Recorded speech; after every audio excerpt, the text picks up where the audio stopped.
Few places on Earth capture the imagination like Antarctica. The world's last frontier, it eluded the flag and ground race of person or nation until the turn of the 20th century. From 1897 to 1922, dramatically called the heroic age of Antarctic exploration, 8 countries launched 16 major expeditions. These daring missions were not without tragedy.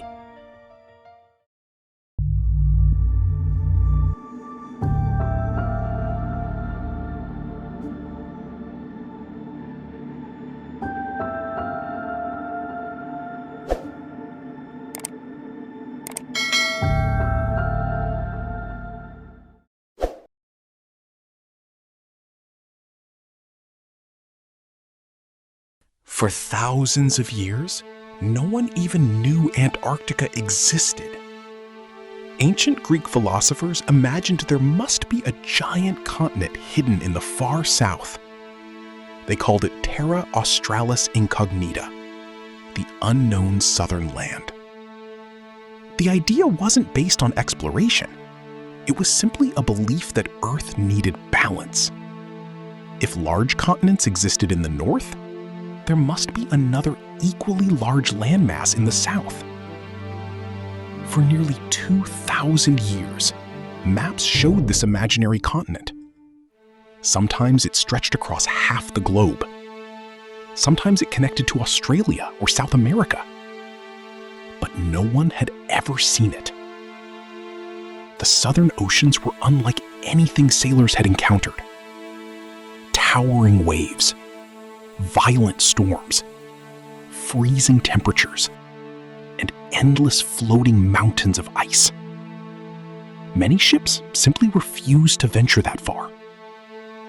Then, in 1772, British explorer James Cook set sail. His expedition pushed farther south than anyone before. He crossed the Antarctic, becoming the first known person to do so.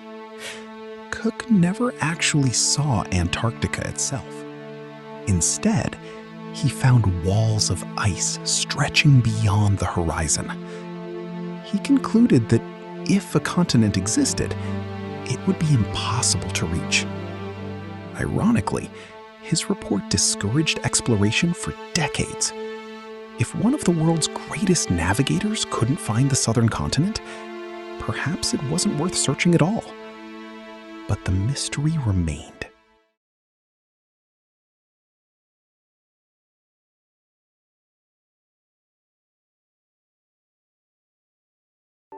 Everything changed in 1820. Several expeditions, sailing independently, claimed to have spotted land through the fog. A Russian expedition, a British naval officer, and an American sealer all reported seeing the frozen coastline. To this day, historians still debate who truly saw Antarctica first. What mattered most was that the mythical southern continent had finally become reality. Throughout the 19th century, explorers slowly mapped the coastline. Scientists cataloged strange wildlife, massive glaciers, icebergs taller than skyscrapers, penguin colonies, and landscapes unlike anywhere else on Earth. Yet one enormous question remained unanswered. Could anyone travel across this frozen wilderness all the way to the South Pole? No one knew, because nobody had even come close.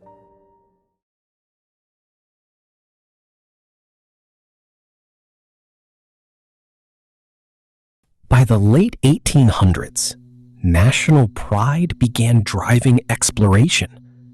Countries wanted glory, scientific discovery, prestige. The South Pole became the ultimate prize. One of the first serious attempts came from Karsten Borchfrink. His expedition became the first to spend an entire winter on Antarctica. They proved people could survive there. But reaching the pole remained another challenge entirely. Then came British naval officer Robert Falcon Scott. His discovery expedition pushed farther south than anyone before. Every mile was a battle. Men hauled sledges weighing hundreds of kilograms. Snow blinded them. Food ran short. Temperature shattered equipment. Despite turning back, Scott became a national hero. A few years later, Ernest Shackleton tried again. His Nimrod expedition came astonishingly close. Only about 180 kilometers separated him from the pole. It was within reach, but supplies were almost gone. Continuing forward almost certainly meant death. Shackleton made the hardest decision an explorer can make. He turned around. Many criticized him. History would later praise him, because every member of his team survived. The South Pole had defeated another expedition, but it was beginning to look vulnerable. Someone would reach it. It was only a matter of time.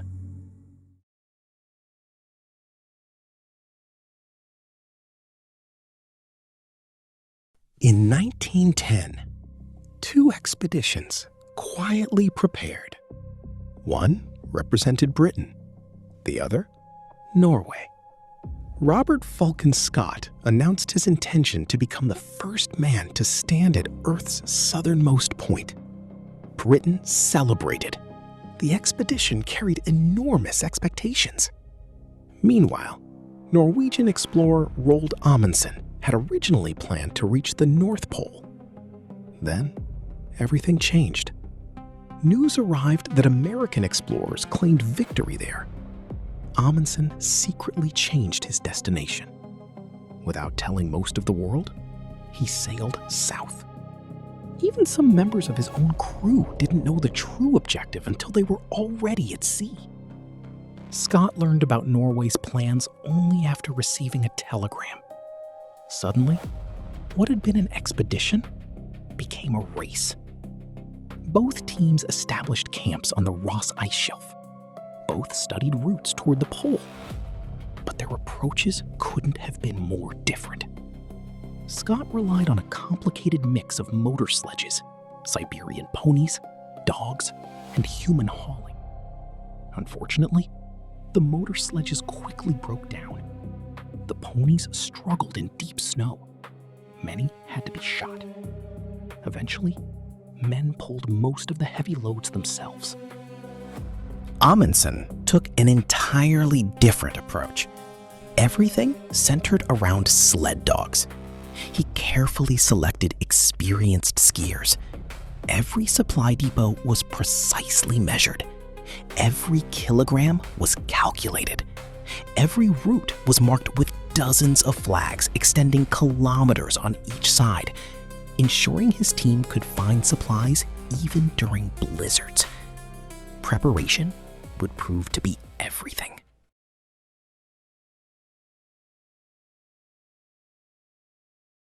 In October 1911, both expeditions left base camp. Each day meant crossing endless white emptiness. No landmarks, no trees, no mountains nearby. Only wind, ice, and survival. Crevices waited beneath thin snow bridges. One careless step could send a man disappearing hundreds of feet into darkness. Amundsen's team moved quickly. Excellent skiing, healthy dogs, and careful planning kept them ahead. On December 14th, 1911, Roald Amundsen reached the South Pole. 5 Norwegian explorers stood where no human had ever stood before. They planted Norway's flag, took measurements, photographs, and left behind a tent containing a letter addressed to Robert Falcon Scott. Then they began the long journey home. Every member survived. More than a month later, Scott finally reached the pole. And instead of untouched snow, he found a black flag fluttering in the Antarctic wind. Norway had arrived first. Scott wrote in his diary, "Great God, this is an awful place." The race was over.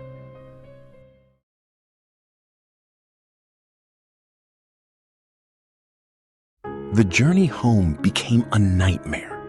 Food supplies dwindled. Blizzards trapped the team. Temperatures plunged below minus 40 degrees. One man developed severe frostbite. Captain Lawrence Oates, unable to continue, made a decision that became legendary. Knowing he was slowing everyone down, he quietly stepped outside the tent. His final words were simple: "I am just going outside, and maybe sometime." He never returned. Scott and the remaining men struggled onward. Only 18 kilometers separated them from a supply depot, but a relentless blizzard pinned them inside their tent. There they remained, cold, hungry, and exhausted. Eventually, they died where they lay.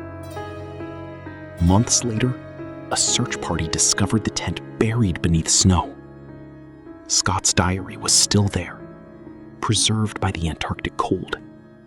It became one of exploration's most heartbreaking records.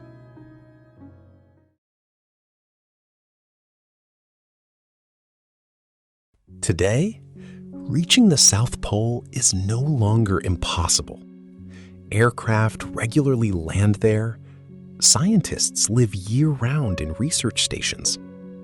Modern explorers cross Antarctica using advanced equipment, GPS, and satellite communication. Yet, despite all our technology, the South Pole remains one of Earth's harshest environments. The race between Scott and Amundsen has become far more than a story about who arrived first. It is a lesson in preparation, leadership, decision-making, and the unforgiving power of nature. Amundsen showed that meticulous planning can overcome extraordinary obstacles.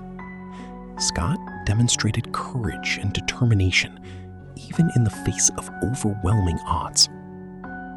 Their stories continue to inspire explorers more than a century later, because some places on Earth demand the very best humanity has to offer, and few places have tested human endurance like the frozen heart of Antarctica. If you enjoyed this journey into one of history's greatest adventures, don't forget to like the video, subscribe for more documentaries uncovering history's greatest mysteries, and until next time, keep exploring the unknown.